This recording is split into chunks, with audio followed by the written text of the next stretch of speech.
Hello दोस्तों, मेरे YouTube channel Hindi पाठशाला में आप सभी का स्वागत है। आज के वीडियो में हम कक्षा 8वीं के हिंदी पाठ्य पुस्तक छत्तीसगढ़ भारती के पाठ 18 ब्रज माधुरी नामक पाठ का अध्ययन करेंगे। पहले हम पाठ की कविता का वाचन करेंगे, तत्पश्चात उसके मायने, संदर्भ, प्रसंग और अर्थ को भी समझेंगे। पूरा पाठ समझने के लिए आप वीडियो को पूरा देखना और जो मेरे चैनल में नए हैं वे मेरे चैनल हिंदी पाठशाला को सब्सक्राइब भी कर देंगे। तो आइए दोस्तों, पाठ शुरू करते हैं।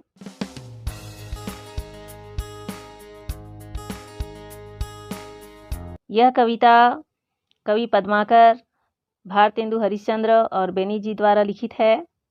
साहित्यिक काल की विक्रम संवत 13वीं शताब्दी से लेकर 20वीं शताब्दी तक भारत में हिंदी साहित्य की साहित्यिक भाषा के रूप में ब्रज भाषा मूलतः प्रतिष्ठित रही। आज भी यह भाषा मथुरा, आगरा और अलीगढ़ जिलों में बोली जाती है। इसे हम केंद्रीय ब्रज भाषा भी कह सकते हैं।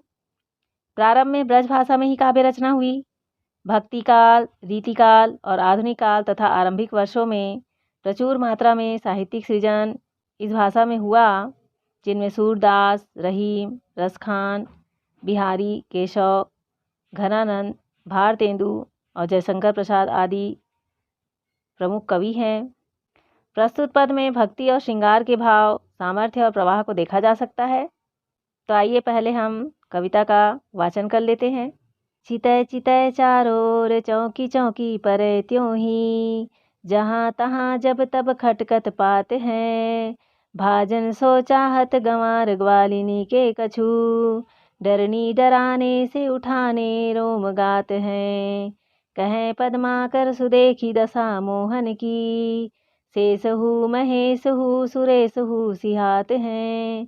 एक पाए भीत एक पाए मीत कांधे धरें, एक हाथ छींको एक हाथ दधी खात हैं। अगली कविता है बेनी जी की। पंकज कोश में भृंग फसियो, करतो अपने मनियो मंसूबा। होई गो प्रात व्यंग दिवाकर, जाऊंगो धाम परागल खूबा। बेनी सो बीच ही और भई नहीं, काल को ध्यान न जान अजूबा। आए गए अंध चबाए लियो, रही गो मन ही मन यो मंसूबा। अगली कविता है भारतेंदु हरिश्चंद्र जी की। सखी हम काह करे कित जाए, बिनु देखे यह मोहनी मूर्ति नैना नहीं अघाए। बैठत उठत शयन सोअत, निस चलत फिरत सब ठौर। नैनन ते वह रूप रसीलो, टरत नैक पल और। सुमिरन वही ध्यान उनको ही, मुख में उनको नाम। दूजी और नाही गति मेरी, बिनु मोहन घन श्याम। सब ब्रज बर जाओ परिझन की जाओ, हमरे तो अति प्राण।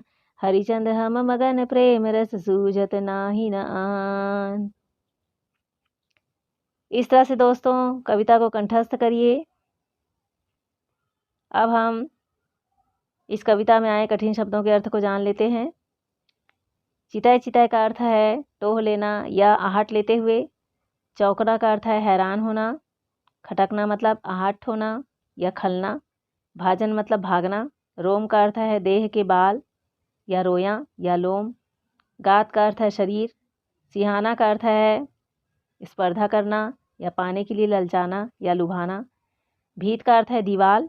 मीत का अर्थ है मित्र। छींका मतलब सिका या रस्सी का लटकता हुआ जालदार फंदा, जिस पर बिल्ली आदि के डर से दूध या खाने की दूसरी वस्तुएं रखते हैं, या जिसे सिकहर भी कहते हैं। दधी मतलब दही। पंकज का अर्थ है कमल या कीचड़ में उत्पन्न होने वाला। भृंग मतलब भौरा या भ्रमर। मंसूबा अर्थात उत्साहित होना या इच्छा करना या हौसला करना। धाम का अर्थ है स्थान, ठौर, अपना गृह या आश्रय स्थल। पराग मतलब वह रज या धूलि जो फूलों के बीच लंबे केसरों पर जमा रहती है, या जिसे पुष्परज भी कहते हैं। दिवाकर मतलब है सूर्य। अजूबा का अर्थ है अद्भुत या अनोखा या अनूठा। गयंद का अर्थ है बड़ा हाथी। अघाना का अर्थ है तृप्त होना। बरजना मतलब मना करना या रोकना। गति का अर्थ है अवस्था या दशा या हालत। सुमिरन का अर्थ है स्मरण करना। अब हम कविता के संदर्भ, प्रसंग और अर्थ को भी समझेंगे। पहला पद्यांश देखिए। चितय चितय चारों ओर, चौकी चौकी परय त्यों ही, जहाँ तहाँ जब तब खटकत पात है। भाजन सो चाहत गंवार ग्वालिनी के कछु, डरनी डराने से उठाने रोम गात है। कहें पद्माकर सुदेखी दशा मोहन की, शेष हूँ महेश हूँ सुरेश हूँ सिहात है। एक पाँव भीत एक पाँव मीत कांधे धरे, एक हाथ छीका एक हाथ दधी खात है। इसका संदर्भ इस प्रकार से लिखेंगे। प्रस्तुत पद्यांश हमारी पाठ्य पुस्तक छत्तीसगढ़ भारती के ब्रज माधुरी नामक पाठ से लिया गया है। इसके कवि पद्माकर जी हैं। प्रसंग इस प्रकार है। इस पद्यांश में कवि ने भगवान श्री कृष्ण की शरारत भरी बाल लीला, उनके द्वारा दही चुराने की घटना का सुंदर चित्रण किया है। कविता की व्याख्या इस प्रकार से लिख सकते हैं। कृष्ण अपने बाल सखाओं के साथ किसी ग्वालिन के घर दही चुराने जाते हैं। वे वहाँ सतर्कता के साथ टोह लेते हुए अर्थात आहट पर ध्यान देते हुए आगे बढ़ते हैं, किंतु जब भी कहीं कोई पत्ता भी खड़कता है वे चौंक कर चारों ओर देखने लगते हैं कि कहीं कोई आ तो नहीं रहा। इसी बीच गांव की एक ग्वालिन उन्हें किसी चीज़ का भय बताकर डरा देती है। जब कृष्ण जी दही लेने या दही चुराने अंदर जाते हैं, उसी समय कोई ग्वालिन वहाँ पे आ जाती है और वे उसे डरा देती है। इससे उनका पूरा शरीर रोमांचित हो उठता है और वे भाग जाना चाहते हैं। कवि पद्माकर कहते हैं, कृष्ण की यह दशा देखकर शेषनाग, शंकर एवं देवराज इंद्र का मन उनको पाने के लिए ललचा जाता है। तो कृष्ण की इस समय की जो मोहक मुद्रा रहती है उसे देखकर भगवान शंकर जी और शेषनाग और इंद्र देवता का भी मन ललचा जाता है। वे उनको प्राप्त करने के लिए लालायित हो उठते हैं। ग्वालिन के घर पहुंचकर छींके तक पहुंचने के लिए बाल कृष्ण अपना एक पैर दीवार पर रखते हैं और दूसरा पैर अपने मित्र के कंधे पर रखते हैं। फिर वे एक हाथ से छींके को पकड़कर दूसरे हाथ से दही निकाल कर खाने लगते हैं। इस कविता का विशेष इस प्रकार से लिख सकते हैं कि दही चुराते हुए श्री कृष्ण की शरारत भरी लीला का सुंदर वर्णन यहाँ पर किया गया है। अगला पद्यांश है। पंकज कोस में भृंग फंस्यो, करतव अपने मन यो मंसूबा। होइगो प्रात उएंगे दिवाकर, जाऊंगो धाम पराग ले खूबा। बेनी सो बीच ही और भई, नहीं काल को ध्यान न जान अजूबा। आय गयंद चबाए लियो, रहिगो मन ही मन यो मंसूबा।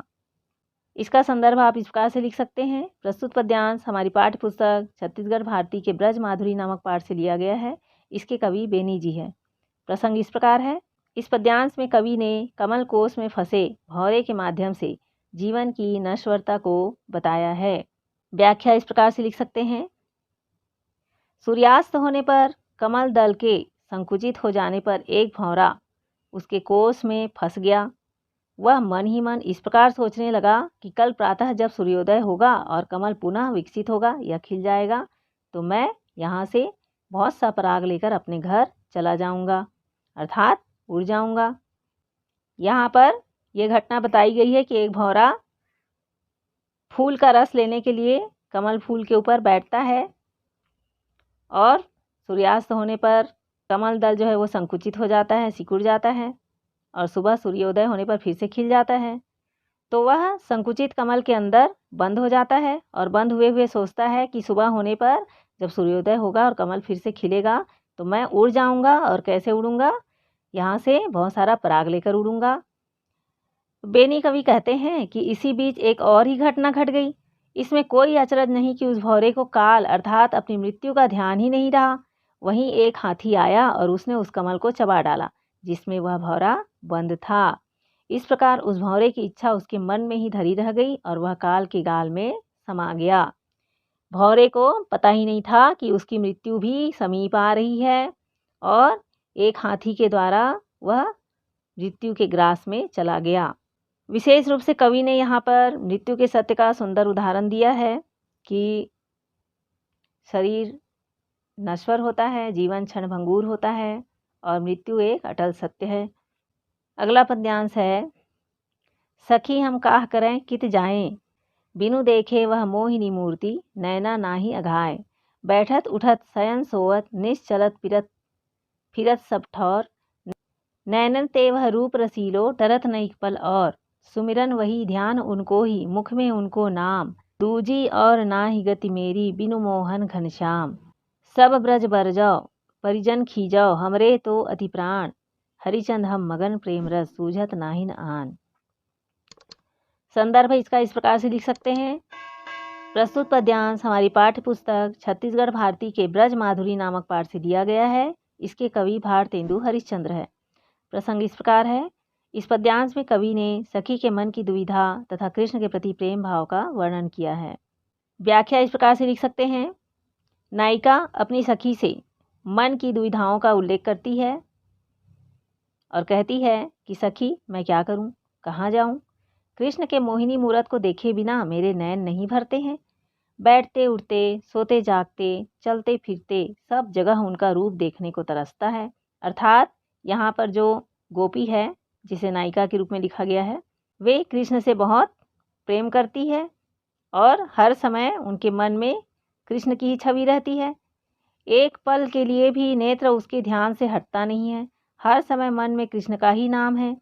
कृष्ण के बिना मेरी दूसरी कोई गति नहीं है। मेरे इस व्यवहार को देखकर सभी ब्रजवासी तथा परिवार के लोग मना करते हैं, चिढ़ते हैं, लेकिन मेरा मन कृष्ण के प्रेम में लीन है। अर्थात गोपी की स्थिति को देखकर जो ब्रजवासी है और जो गोपी के परिवारजन हैं, वे उनको मना करते हैं कि तुम हर समय कृष्ण के ही ध्यान में क्यों रहती हो। कवि कहते हैं कि कृष्ण के प्रेम में वह इतना डूब गई है कि उन्हें अपने मान सम्मान की भी परवाह नहीं रही। कवि हरिश्चंद्र कहते हैं कि कृष्ण के प्रेम के अलावा उन्हें और कुछ नहीं सूझता है। तो यहाँ पर कवि गोपिका के माध्यम से कहना चाहते हैं कि वे कृष्ण से बहुत अधिक प्रेम करते हैं और हर समय उनके मन में कृष्ण की छवि ही रहती है, कृष्ण की ही सुध रहती है।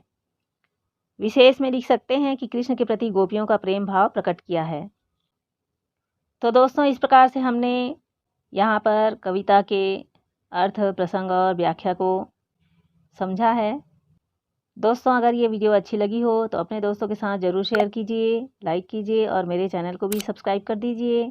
इस पाठ के प्रश्नोत्तर के वीडियो के लिंक डिस्क्रिप्शन बॉक्स पर दिए गए हैं, उसे क्लिक करके आप प्रश्नोत्तर को भी जान सकते हैं। हम अगले पाठ में फिर मिलेंगे दोस्तों। Thank you.